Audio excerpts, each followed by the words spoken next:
మనకి అప్పుడప్పుడు శరీరంలోని కొన్ని భాగాలు అదురుతూ ఉంటాయి.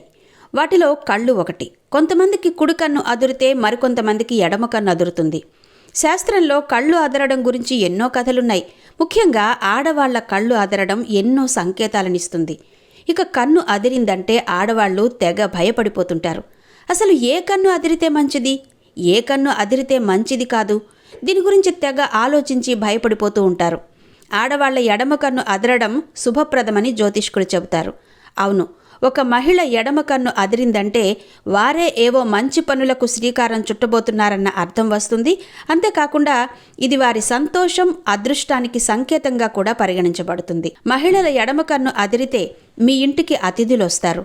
ఎడమ కన్ను అదరడం మీ ఇంటికి చుట్టాల రాకను చెబుతుంది. అదేవిధంగా భవిష్యత్తులో మీరు త్వరగా డబ్బు సంపాదించబోతున్నారనడానికి సంకేతం. ఈ కన్ను అదిరితే మీకు త్వరలో ధనలాభం కలగబోతుందని అర్థం వస్తుంది. కానీ అసలు రీజన్ వేరంటున్నారు శాస్త్రవేత్తలు. కంప్యూటర్, సెల్ ఫోన్లో ఎక్కువసేపు గడపడం వల్ల ఇలా కన్ను అదరడం జరుగుతుందట. మొత్తానికి ఎవరి నమ్మకాలు వారివి.